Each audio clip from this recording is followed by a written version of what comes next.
Today, and in the following episodes, we are going to talk about an important but perhaps not so well understood doctrine of the Christian faith, and that is baptism.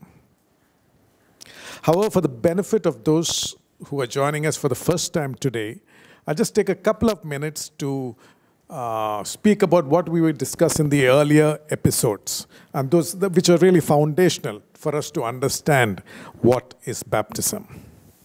We were discussing how it is absolutely essential for a person to have an encounter with Jesus.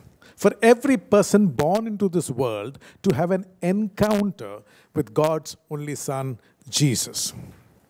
And I said that being born again, which is a result of having an encounter with Jesus, is not the same as baptism. Let me repeat that.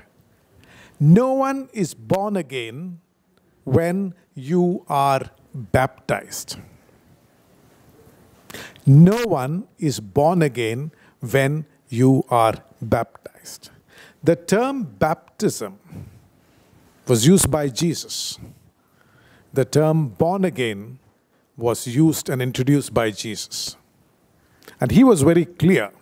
In Jesus' mind, what he meant by baptism was different from what he meant and intended for us to understand by the word being born again.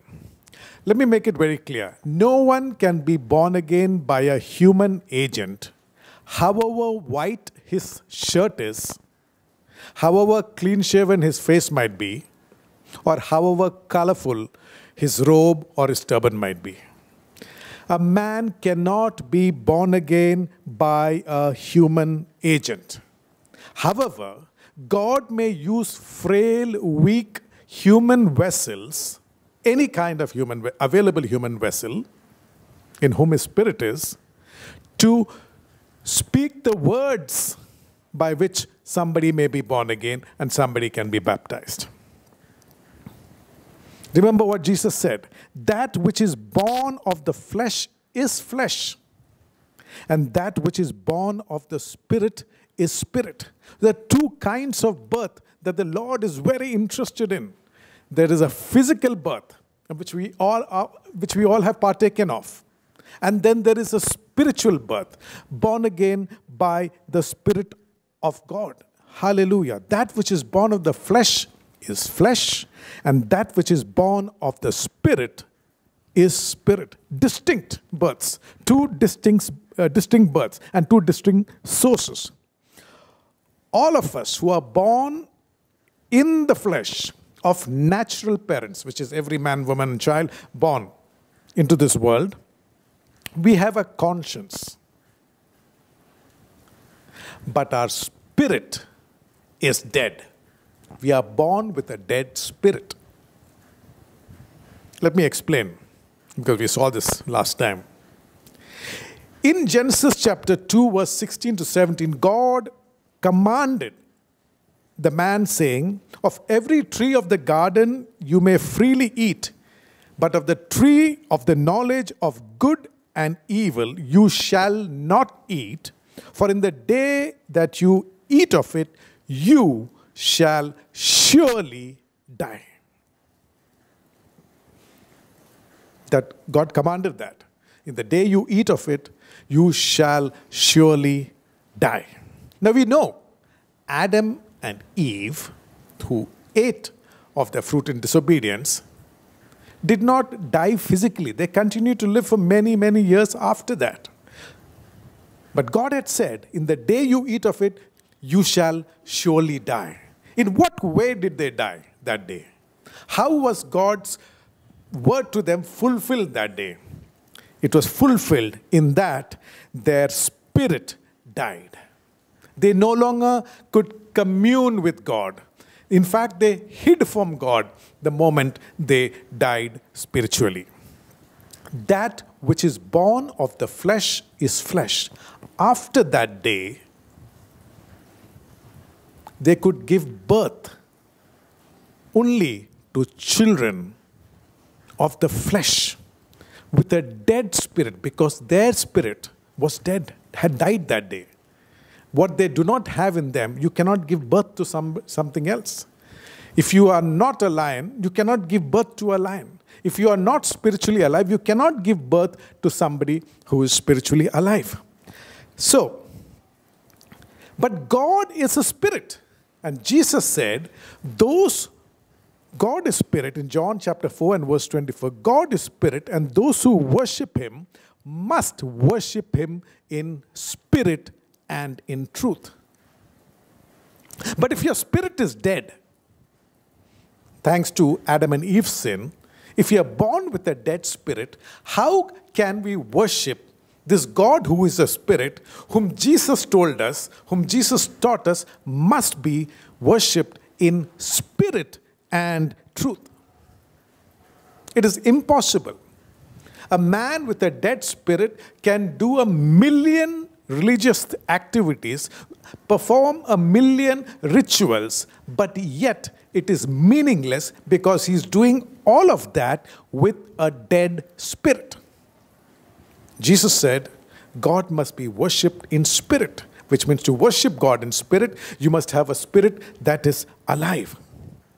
And which is why Jesus told Nicodemus, he didn't understand it in the beginning, but obviously understood later.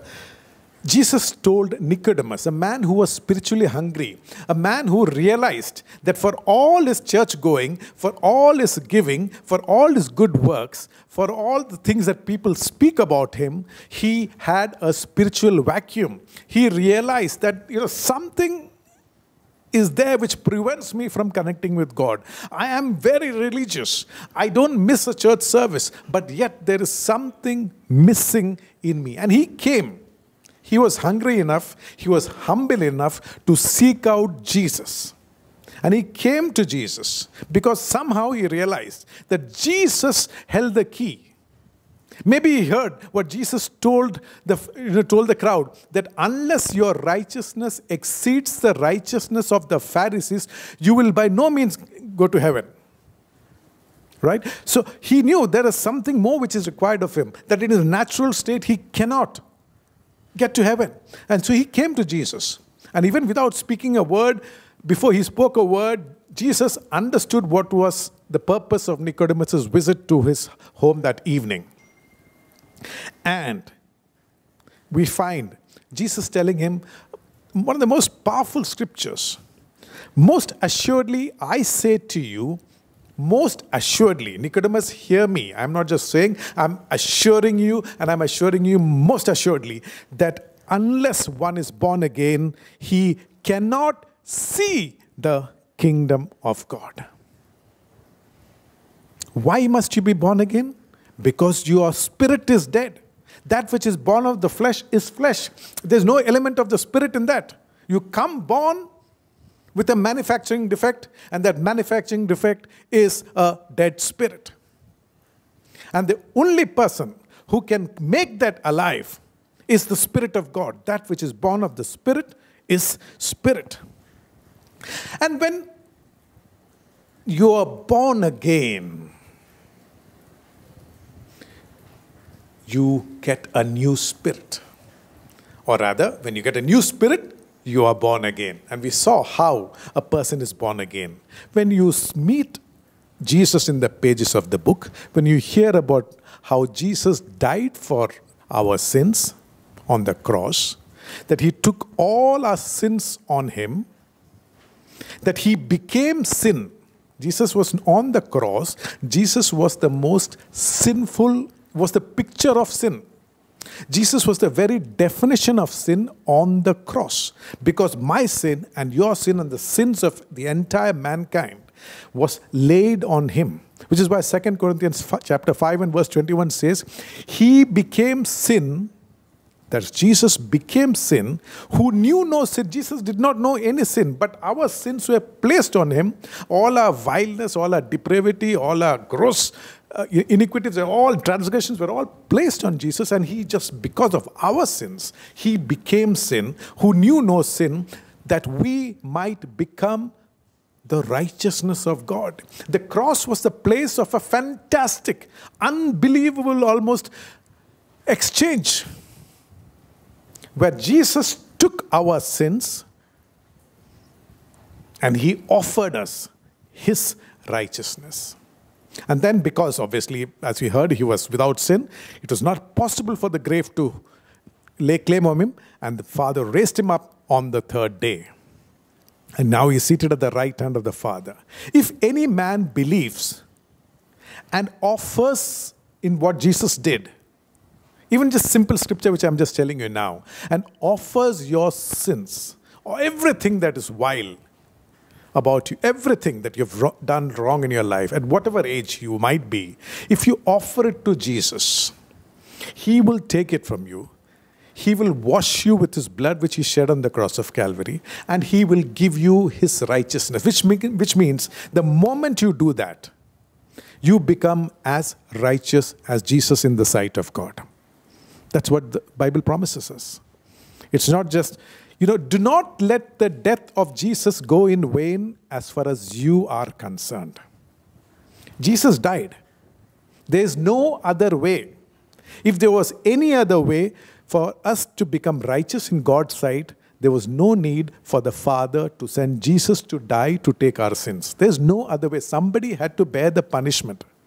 And the Father sent Jesus to be punished for our sins so that we might go scot-free. Do not let the death of Jesus go in vain as far as you and your family are concerned. Lay your sins on him. Call on his name. It doesn't need any big statements. It's just a simple word. Lord, I am a sinner. I realize, I confess my sins. I repent of my sins. I turn my back to the sins. I turn my back to the world which lures me. I turn my back to Satan, who's been my Lord, who I've been really obeying all these years. And I turn to you, Lord. I kneel before you and I confess I'm a sin. I lay my sins at your feet and I receive by faith your righteousness. Forgive me, Lord. Give me your righteousness. And I promise that from this day onwards, you are my Lord and my Master and my Savior. A simple prayer or a version of this prayer in your own words is enough for anyone to be born again. But you have to be born again by, Jesus said in the next two verses later, John chapter 3 verse 5, born again by water and spirit.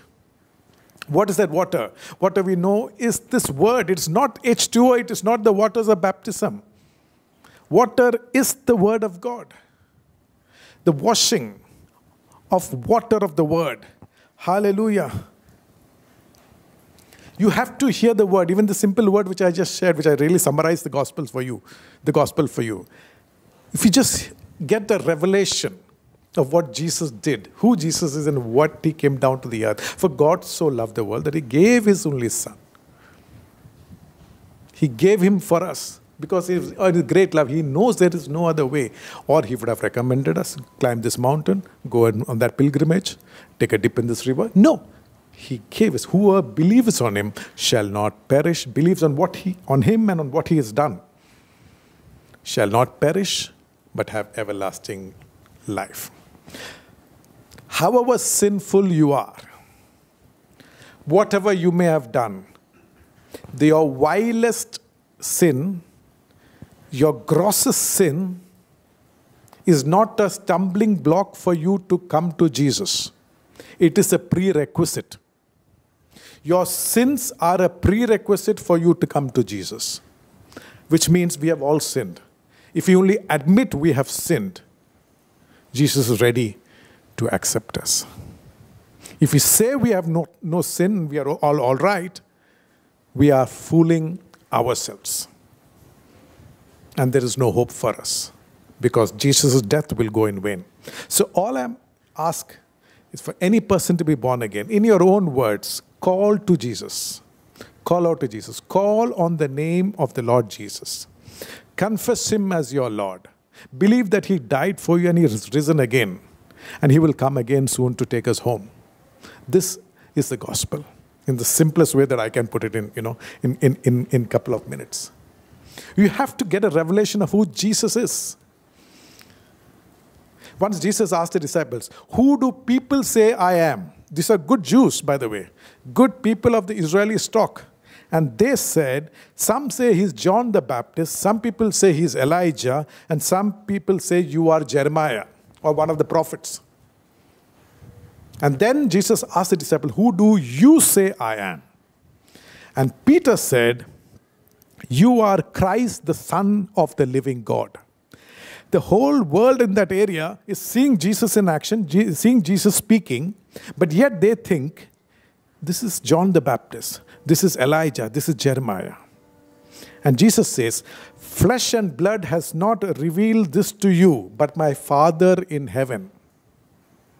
We need a revelation knowledge. As I believe with all my heart that some of you have got the revelation knowledge of Jesus this morning. You have got a revelation, even as I was speaking, that indeed this Jesus died for me. We need a revelation knowledge of who Jesus is and what he has done. Everybody knows about Jesus. If you asked all those people who called him John the Baptist and Elijah and Jeremiah, they all knew Jesus, knew about Jesus. But there's a difference between knowing about Jesus. Maybe they called him the good prophet or the rabbi or whoever it is.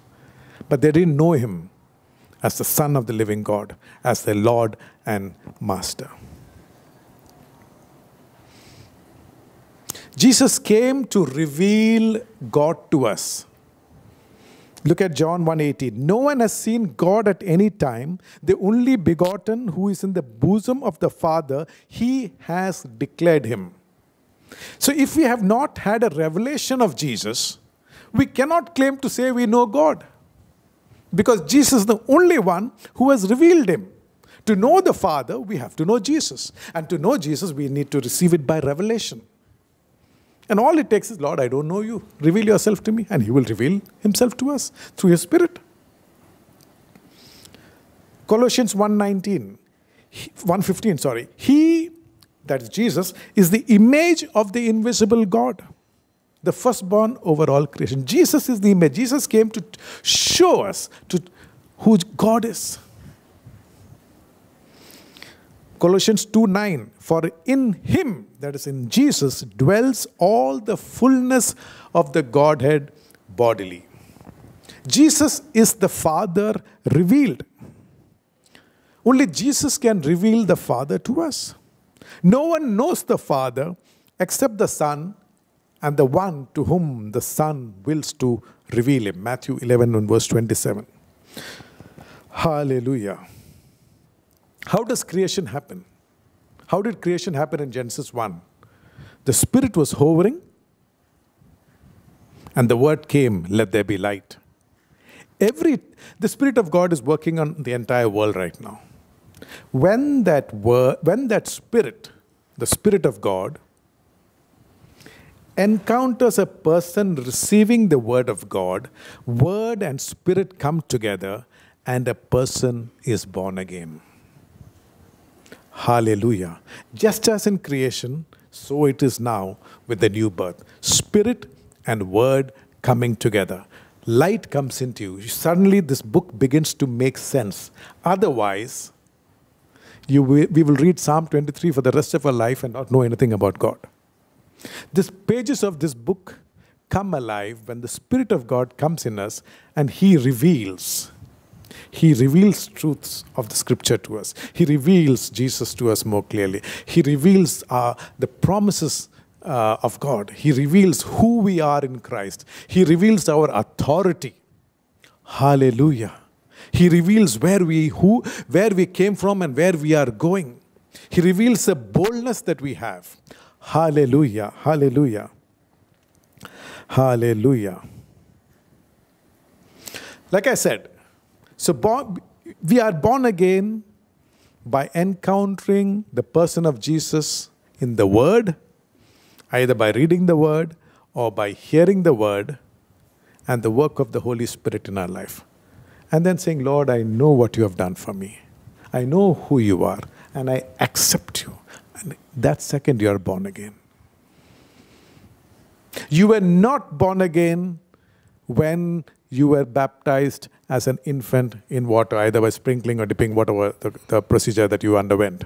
No one is born again that way. Look at Titus chapter 3 and verse 5. It says there, through the washing of regeneration and the renewing of the Holy Spirit. If we were regenerated by washing, the scripture would have said, through the regeneration of washing. I sprinkle some water and you're reborn.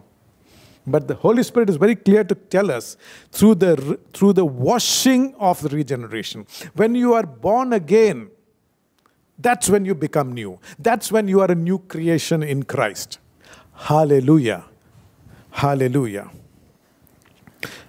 So, I hope it's very clear that being born again is a result of accepting Jesus, recognizing Jesus as the Son of God, recognizing what He did on the cross, recognizing the great exchange that took place for yourself, offering your sins to Him, taking His righteousness, proclaiming Him to be Lord and Master of our lives. Hallelujah. And choosing to live by the Word of God. Hallelujah. If that is being born again, I've explained it very simply, okay, and I hope you've got that. If that is being born again, what is baptism? I believe this confusion about being born again and baptism, like I mentioned last time, was birthed in the pit of hell. It was hatched by the devil himself to keep people from being born again by simple faith in the Word of God. But then what is baptism? Let's look at that. I want to go into a fairly detailed study of baptism, in the limited time that we have. And we're going to consider 4 aspects of baptism. And it may be more detailed than you might have expected, but it might be worth your while to just take down some notes so you can go back and check whether, what I'm saying is in line with the Word of God. Since there are so many different views of baptism, I want to just start with a neutral, secular definition of baptism, a definition from the dictionary. Merriam-Webster dictionary defines baptism as a Christian sacrament marked by ritual use of water and admitting the recipient to the Christian community.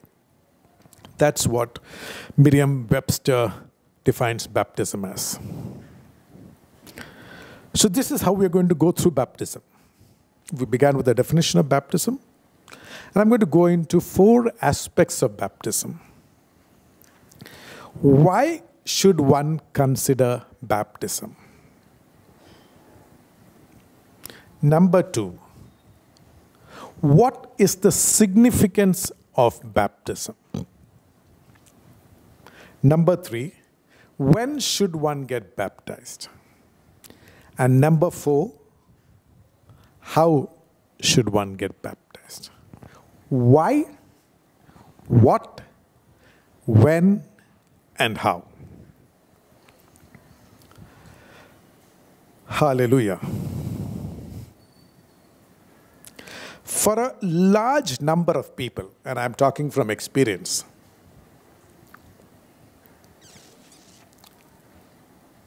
including the time when, in my ignorance, I baptized my children in church as infants.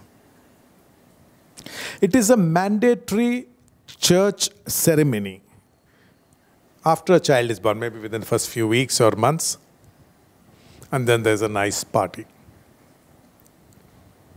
There's a lot of excitement over the baby, there are some gifts given, and everybody is very happy. Yet, as far as the baptism itself, many parents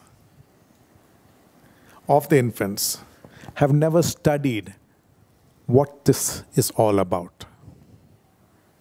Nobody has ever asked, I believe, a parent, why are you baptizing your infant child? It is just taken for granted by the parent and the onlookers. Now, even if they don't ask, why are you baptizing your child? They will ask, why aren't you baptizing? Which means even without the parent or the onlookers possibly realizing the significance of baptism, having an understanding of what baptism is through the scripture, they quietly agree with this procedure.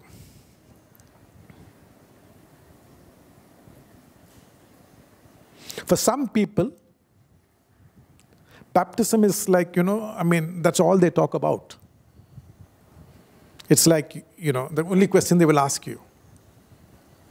It's like if you're baptized, you have reached the pinnacle of your, spiritual progress.